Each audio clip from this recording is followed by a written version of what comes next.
Всем приветики в этом чатике. И сегодня начинается мой второй полный день на Гавайях.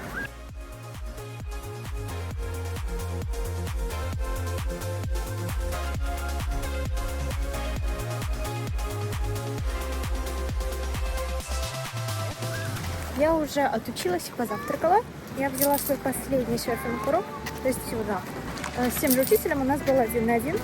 И из-за того, что я вчера вечером пошла на пляж типа серфить, я вообще не серфила. Я просто лежала на водичке и гребла ручками сюда. И все. Но из-за того, что я вот это делала, руки у меня дичайше устали. Я вот когда только в эту воду зашла, я такая, я не могу столько грести. А тут же как бы гребля — это большая часть процесса. Урок был хороший, он доску не меньше уже взял. Самая большая была, самая первая огромная, чтобы просто хотя бы что-то на воде делать. Сейчас он взял поменьше, он хотел, еще предложил мне следующий урок с доской еще поменьше. Но из-за того, что я сегодня, у меня руки уже очень уставшие, я завтра, может быть, вечером схожу сама в воде поплескаюсь. И все. Я на доску еще и на первых уроках вставала. Я постоянно встаю на доску, потому что это нормально. На ту доску, которую можно. Потому что вчера вечером, что у меня была доска намного меньше, я первый раз, когда попыталась с нее встать, я просто вот так вот носом улетела в воду. И я такая, поэтому потом я не пыталась ловить даже волны, я просто чилила по этой очень теплой воде. И сегодня нормально ловится. По урокам вообще все хорошо идет, спокойненько так. Инструктор хороший, никуда не торопит, так что хороший челик был. И получается, за 2 урока я дала $245. Это получается частные уроки. Потому что иногда ты идешь с группой, там может быть 10 человек, и пока до тебя очередь идет, и он на тебя не так сильно смотрит. Первый было 3 человека, второй только я. То есть неплохо. Волосы у меня здесь всегда выглядят как непонятно что, потому что я посерфила. Потом я вчера надевала шлем, я часа 4-5, наверное, каталась на этом своем мини-скутере. Поэтому у меня волосы там тоже были непонятно что. Вечером я снова пошла в воду. Как бы, у меня, конечно, есть красивые заколочки, но я даже не знаю, когда их использовать. В этот раз я решила не завтракать в час дня и пошла за бейглом. Ну или, если проще сказать, то за американским бубликом. В кафе заходили в основном люди с пробежки или с прогулки с собакой. И тут я, в купальнике, с которого капает вода. И это оказался мой самый бюджетный прием пищи за всю поездку. Всего $13 за бейглом с веганским крем-чизом и лососем. Я вышла с ним к океану, устроилась на камне и вместе с крабиками смотрела на серферов, которые ловили первые утренние волны. В голове было пусто, только теплый ветер и океан. Это то редкое чувство, когда мир кажется волшебным и бесконечно спокойным. А потом я решила, хватит сидеть на месте, сегодня еду исследовать восточную часть острова, куда я еще не добиралась. Я села на мопед и поехала из Вайкики в сторону Куалоа-Ранч. Впереди было почти 65 километров. Для машины это недолго, но для мопеда и моего темпа это целое приключение. Выехала я ровно в полдень, и дорога заняла около 2 часов. Сначала город шумел и дышал по-своему. Небоскребы, кафе, люди. А потом все стало меняться. Простые домики, зеленые горы, пальмы и узкая дорога вдоль океана. GoPro на шлеме снимала каждую минуту, но камера никогда не передаст того воздуха. Соленого, теплого и такого свободного. Я поймала себя на мысли, что именно дорога на мопеде и есть самый честный способ понять остров.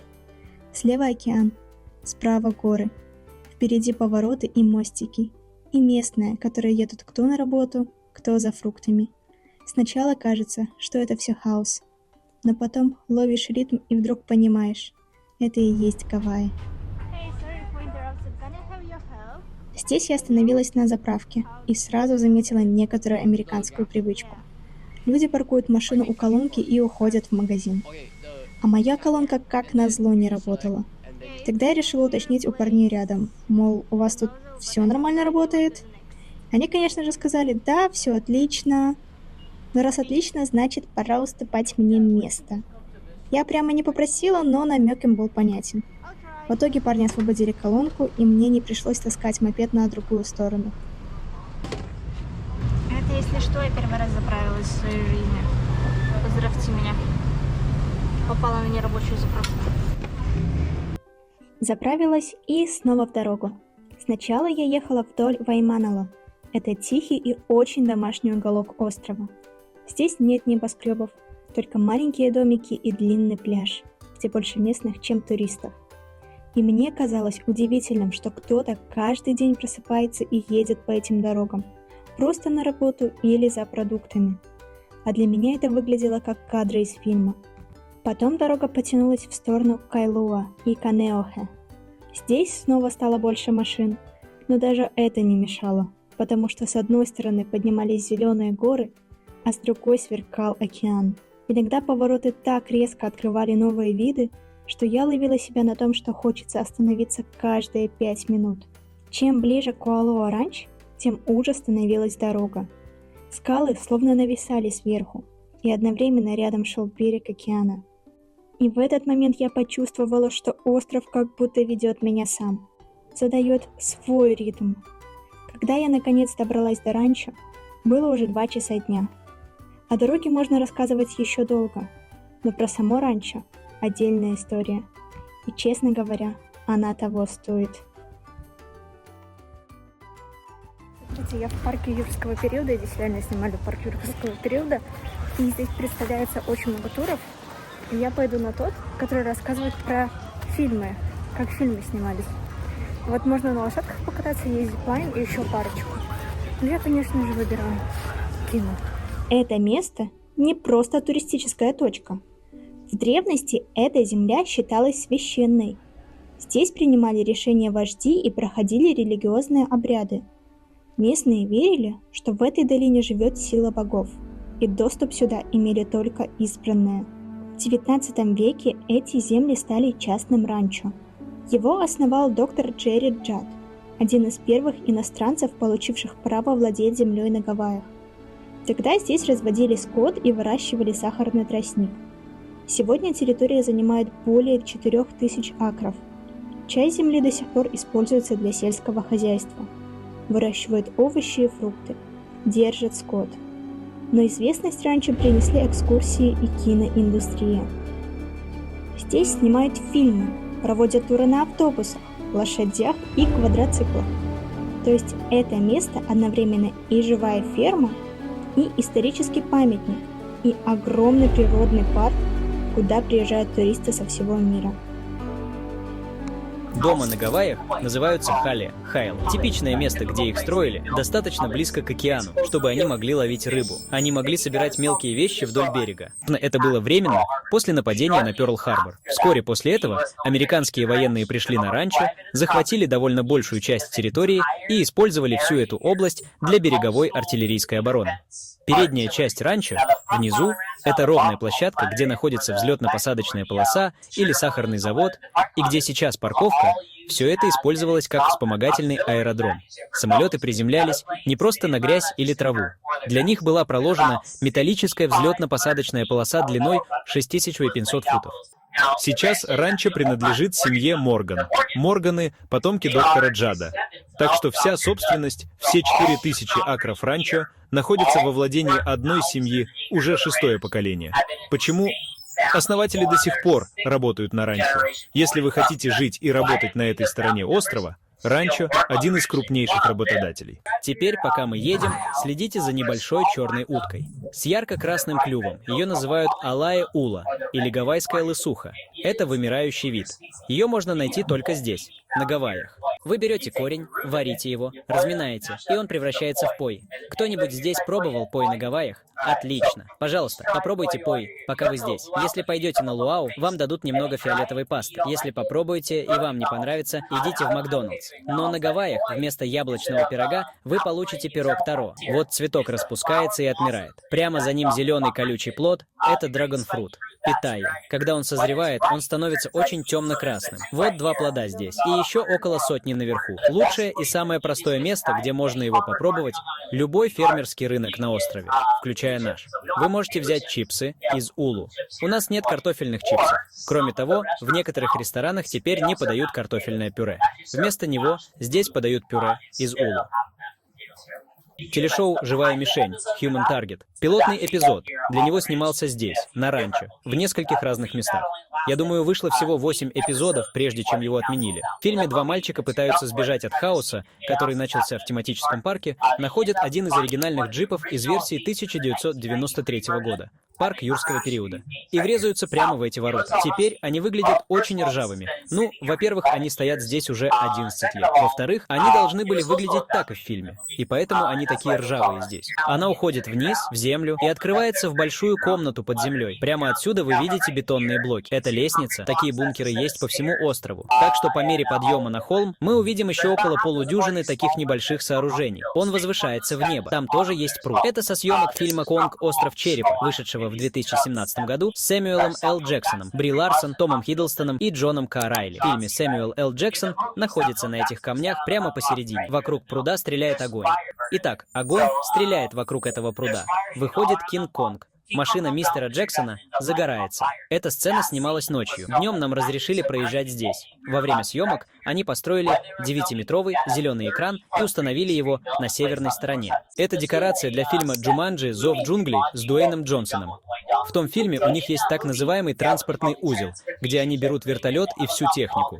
Это и есть это здание.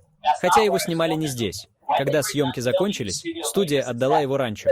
Его снесли с места съемок и привезли сюда. Теперь это наш свинарник. Вы видите больших свиней. Не уверен, где детеныши. О, они прямо там. На днях их было 12. Они все, я думаю, сейчас едят. Кому-нибудь нужен поросенок для эмоциональной поддержки на оставшуюся часть тура. Да, они супер милые.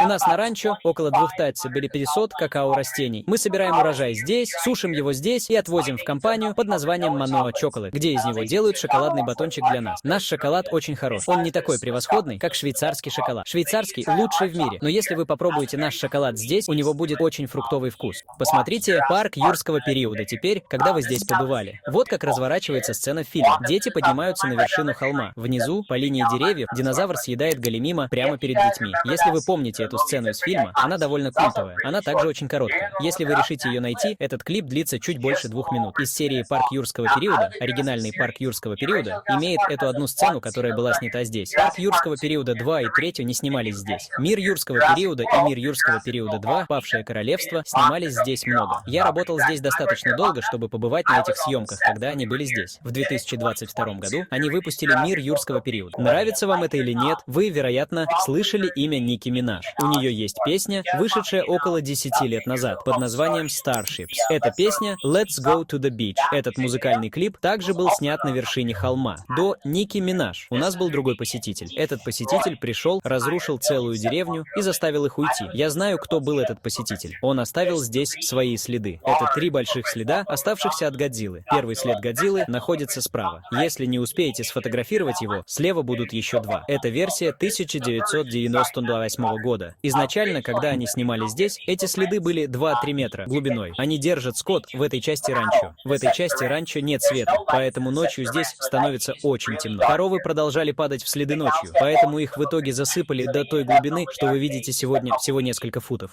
Это был самый первый раз, когда Голливуд снял фильм о Годзилле. Все, что было до этого, было сделано японскими студиями. У японской версии Годзиллы 5 пальцев на ногах, в английской версии 3. Так вы узнаете, что это английская версия. Хукилау кафе. После завтрака Люси в свитере и ее Volkswagen начинают ехать по дороге. Генри пытается привлечь ее внимание в тот день. Берет пингвина, выводит его на дорогу. Люси в итоге переезжает пингвина. Это та самая дорога. А теперь контрольный вопрос. Если вы знаете ответ, просто кричите. Как зовут пингвина в фильме? Самые большие декорации, которые они построили здесь, использовали более 750 статистов в этой горной долине. В тот же день они произвели более 285 взрывов по всей этой территории. Когда идут сильные ливни, в каждой маленькой долине появляются водопады. Когда идет дождь, я видел, как абсолютно каждая из них превращалась в водопад. Добро пожаловать. Здесь снимали фильм «Конг». Я уже покаталась на этих аттракционах во всех парках. И здесь реально снимали, и кости они оставили после киносъемок. Смотрите, а это все фильмы, что здесь были сняты. То есть все эти актеры здесь ходили. Вот посмотрите просто на это. Сколько из этого всего значило. Вот сцена, к примеру, отсюда из этого фильма. Где это? Это все здесь, там, где я хожу, представляете? Я не представляю. Мне не нравится. Пошел дождь, которого не было в прогнозе. Я сейчас смотрю такое, ну когда он закончится, а его все еще нет в прогнозе.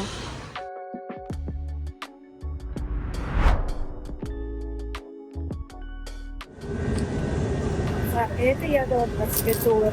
Но я не хочу так сильно мороженое, как я хочу что-то интересное, и это выглядит очень интересно. Это фруктовая тарелка в ананасе с немножечко мороженого. Я вернулась, и я в этом парке успела купить местный деликатес. И он называется кололо. Я, конечно, с акцентом произнесла. Я не знаю, они так красиво говорят на местном языке. Это в целом выглядит как желешка, как между желешкой и тестом. Оно из местного овоща, я инфу всю на экран добавлю. Из местного овоща здесь кокосовое молоко и сахар. В целом, по вкусу я попробовала сама, это была моя соседка. Она не американка, и она такая, интересный вкус. Я говорю, мне не нравится. Она такая, ну, наверное, просто чуть-чуть его надо съесть и все. Но его подают с мороженым или еще что-то такое. Для меня это вкус такого, будто бы что-то не допеклось, хотя оно не должно печься. Хотя, мне кажется, я куда-нибудь это добавила. Я это не повезу в Сиэтл. Когда солнце уже село и на улице стало прохладнее, я зашла в небольшой магазин. Вроде обычно, но уютный по-своему. Полки заставлены местными товарами, и больше всего бросались в глаза орехи макадамия. В сотни вариаций. Я выбрала себе пакетик и подумала, что именно такие находки делают день особенным. Снаружи уже загорелись фонари. Небо стало глубоким синим, и остров словно перешел в другой режим. Спокойный, ночной. Я шла обратно и чувствовала приятную усталость после длинной дороги. В голове крутились картинки. Мопед, горы, океан, городки по пути. Все это сложилось в одно большое воспоминание, которое уже хочется сохранить. И я знала, что завтра будет новый длинный день. Снова дорога, новые места и новые приключения. И остров еще не раз удивит меня.